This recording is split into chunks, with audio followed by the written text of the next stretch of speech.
Bum bum bum bum bum bum bum bum bum bum bum bum. The Peter Dislike Show. Bum bum bum bum bum bum bum. So one of my happiest events of this month, I'm recording this in September 2024. One of the happiest things I ran into this month was I recently joined a chess club at the community college where I'm teaching, and the host was very understanding, much more so than I had believed about food allergies. In fact, my first day there, I was kind of shy about it. I told her I'll take good care of myself. Don't worry too much about it. The second day of that club, I noticed there was a lot of finger foods going around, so I wore gloves to the chess club. And she actually, the host of that meetup, actually uh, was upset that I hadn't mentioned my food allergies. She actually hesitated on bringing the chips and the pizza and all that, and promised that she'll just give the food on the way out from now on. She mentioned she did Girl Scouts meetings as well, and that's how they usually handle it. And I was very pleased about that. That was an exception. I wish that were more the norm here in the Phoenix area. I moved here 2 years ago, and my experience in Phoenix has not looked anything like that. And so that's one of my biggest disappointments about Phoenix. There's a lot of dietary ableism, as I like to call it. People who are not necessarily intolerant from those with different dietary needs, but they're very close-minded to it, not well, don't want to educate themselves to it, and such. I'm going to talk about a couple examples of when I ran into dietary ableism. Uh, I was at a bar that was holding a trivia night. They were doing a trivia night about Taylor Swift, if you could believe it. This was just before, or at least during the height of the Eras concert.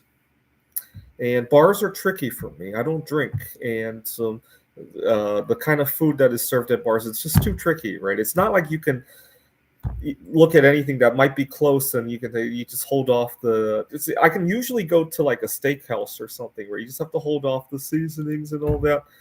Usually that will work, but not a sports bar like that. So I gone in there to just chat with people, and the owner, he said he wasn't even very concerned about me or anything. He just says, "Sir, if you're not going to order anything, you have to leave." And I told him, I looked at them. I said, "Can I see a menu?" And I knew there was nothing on there that I could have, but I wanted to go through the motions. He handed me the menu. I said, I have many dietary restrictions. None of these things will work. And I pulled out a $10 bill, and I said, you can have $10 to split amongst the staff here. This is a very nice event. And he insisted on asking me to leave without questioning, without any discussion. And I said, no, I'm not going to leave. I apologize that this is a problem with you. I don't choose to have this kind of body. Thank you very much. I continued to hand the $10 bill to him and just tried to ignore him. And he made quite a scene about it. He quickly realized that he was not getting the support of everybody else in the bar, and he was making a fool of himself, and he backed down on it. And so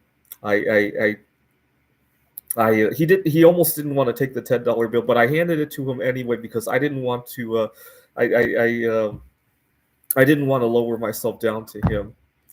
Now, at the end of the night, after everybody had left and I felt comfortable, I went up to him to explain the exact situation and what would happen if I came into contact with some of these things.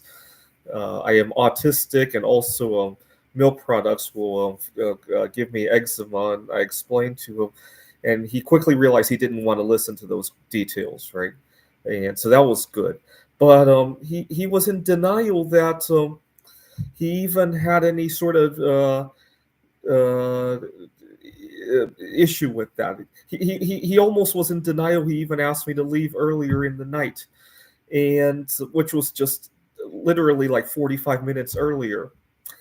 And that was not an unusual situation, by the way, that I run into that. I've had events that don't allow you to bring outside food, which is always tricky for me, depending on the duration of the event, right? Uh, I also ran into trouble at, I was working at a tutoring center. Now, technically, the tutoring center doesn't allow the students to eat in the classroom. But I usually let it slide. And the reason I let it slide is because I know how difficult it is as somebody with not only with the food allergy issue, but I'm a recovering binge eater. And I know how hard it is to have stretches of the day where I can't eat and have to stuff my face, right? So usually I'll let it slide. And my boss was very upset about that. Also, my boss was upset that I was eating as well. It is very difficult for me to have like a 7 hour period where I only have 10 minutes to eat. The reason being that I'm a recovering binge eater. And that kind of eating habit really derails my good relationship with food. Now, what would an ideal world look like for me? First of all, I think that the concept of being allowed to eat what you need to, as long as it's actual food, right? As long as it's not some kind of weird substance or something that might interfere with somebody, I think that ought to be almost like a human right, right? No business or entity should have the right to say no eating allowed here or no outside food, unless there's a safety concern, right? It, like, for example, if you're in an enclosed place where somebody else might have a food allergy, sure, maybe that might be a reasonable issue. Or if there's any sort of safety issue, if you work with chemicals, right? Imagine that it wasn't a Taylor Swift night, but it was Mary Curry is gonna come in here to perform a chemistry experiment for us to see. Sure, okay, ban food from that, right? But if there's no safety concerns, there's no issues with somebody else who has an objection, like a religious or a dietary issue, and you're just bringing outside food, why not? Right now, you might say, well, the bar's there to make money and stuff like that. Sure, if you really want to make money as a bar, serve food that people will actually want to buy, right? Do you think I would go into, let's say it's I love Five Guys, right? They have some of the best fries in the world. They don't have any allergens. I'm not going to bring something else into Five Guys, right? Now, serve foods that people will actually want to buy, then you won't run into trouble, right? And recognize, even when you serve food that most people like to buy, there are some people who are not most people, right? Now, there was another incident that I ran into. I was at yet another meetup, and they met at a taco place. And I went there, and once again, I couldn't find very much. I talked to the wait staff, and thankfully, the wait staff were very understanding what was in their food. I told them about, and they asked would I be okay with fish, and I was a little surprised they even had fish. And I said, sure.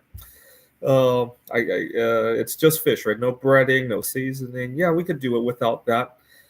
And they come out with this giant, like sliver of fish, like that big, and I looked at it, and what had happened, I didn't realize it was like this. They have certain tacos that have fish in it. They basically gave me a slice of fish that they would have put in a taco, and they charged me the price of a taco for it.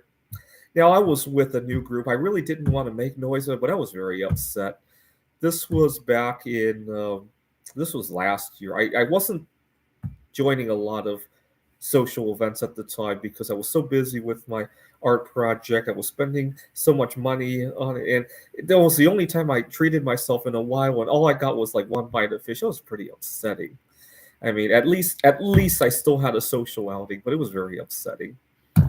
And unfortunately, Phoenix is full of these dietary ableists who, these are people who have gotten away with eating whatever they want to eat without, I got to point out, any serious implications yet, right?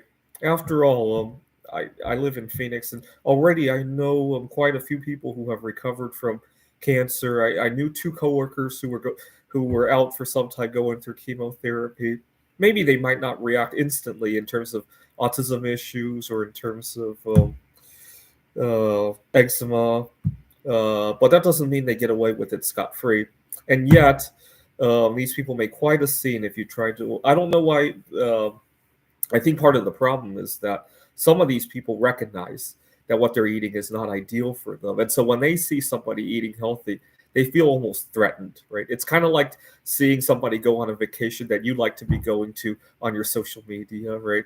And so and then they react in a funny way, like what I ran into at the sports bar, at the taco place, at the events that don't allow outside food, at my workplaces being written up for allowing the students to eat in the classroom and all that, right? These people are really reacting to, oh my God, maybe what I'm doing is not right, right? This is the Peter Dislike Show. Bum, bum, bum, bum, bum, bum, bum, bum, bum, bum, bum, bum. The Peter Dislike Show. Bum, bum, bum, bum, bum, bum, bum. Bum bum bum bum bum bum bum bum bum bum bum bum. The Peter Dislike Show.